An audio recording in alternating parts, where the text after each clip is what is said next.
You probably have a lot more going on in your home right now. Is your Wi-Fi not equipped to handle it?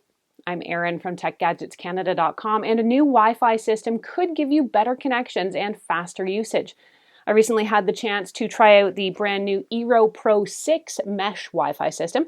I'll tell you all about what it was like to set up and to use and whether it improved my Wi-Fi at home. An early heads up that if you end up liking this video and finding it helpful, to please hit that like button and give me a sub, since it does help me keep making more videos that I hope everyone out there can watch, enjoy, and learn from. What is Eero Pro 6? This is a mesh Wi-Fi system under Amazon's ownership.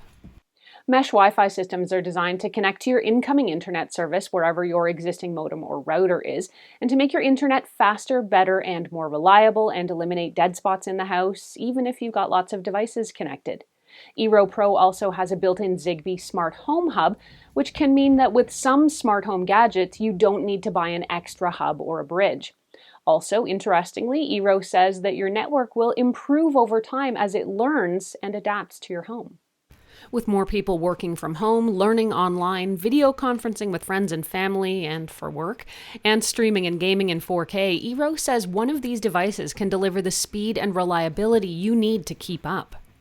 Getting this device set up was actually pretty easy. Download the Eero app to get started, and if you have a straight-up router, Eero can simply replace it. It's basically plug and play.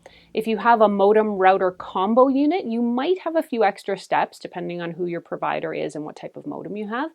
Eero recommends that you put your old device into what's called bridge mode, which essentially passes the Wi-Fi duties onto the Eero.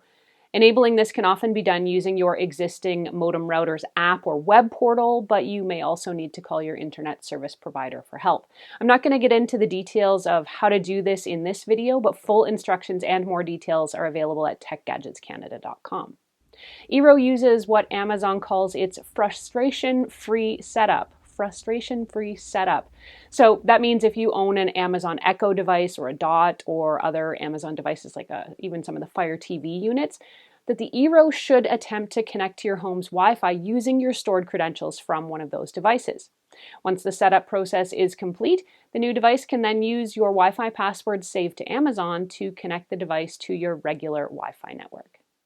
I'm happy to say I had my Eero Pro 6 network up and running in under 10 minutes, and I was really surprised at how easy and trouble-free it was. So how fast is Eero? I ran the Eero app's speed test, and it told me I was getting 330 megabits per second on downloads and 16 megabits per second on uploads. I reran the speed test using my internet service provider's app, and it told me I was getting just 81 megabits per second on those downloads and 15 megabits per second on the uploads. Now, this was actually not surprising to me. I ran similar tests on another mesh Wi-Fi system recently, and the device's app told me I was getting super fast speeds, while the ISP's numbers were far lower. Now, I'm not saying anyone is fudging these numbers, but I guess there could be incentive for the mesh system to look fast and for the ISP to downplay the speed of other devices. It's impossible for me to know who's accurate. I can only speak to my own personal experience, and I will say that I did find my Wi-Fi was a bit faster and more reliable, with no dropouts or usage when I was using the Eero Pro 6. Use the Eero app to manage your network, and you can do things with it like pause the internet or even share your network with family and friends without having to give away your password. You can also create profiles inside the Eero app, which will let you do things like set scheduled pauses for things like bedtime or dinner for certain chosen devices in your home. You can also apply content filters and track usage. Eero also, naturally, works with Alexa. So if you enable the Eero skill inside your Alexa app and use a compatible Alexa device like your Amazon Echo or the Echo Dot, whatever you have, you can use your voice and those devices to pause your Wi-Fi just by asking. Eero also offers a paid subscription service from about $4 to $13 a month that lets you add security to your networks. Dubbed Eero Secure, this can block malicious sites or block sites that contain violent, illegal, or adult content. It can also monitor network activity and block things like ads and pop-ups, and it can also manage all of your passwords. I did not end up testing this part of the service, so I can't speak to how it works, but it is good to know that it's available. Overall, I have been pretty happy with the Eero Pro 6 mesh Wi-Fi system. It was fast, it was easy to set up, and it's easy to make adjustments. It also gives me better coverage to my home. So far, I don't really have any downsides, and I haven't noticed anything that I would complain about in particular. I'll give you guys the price breakdown. A single Eero Pro 6 unit like this one here sells for about $299 Canadian.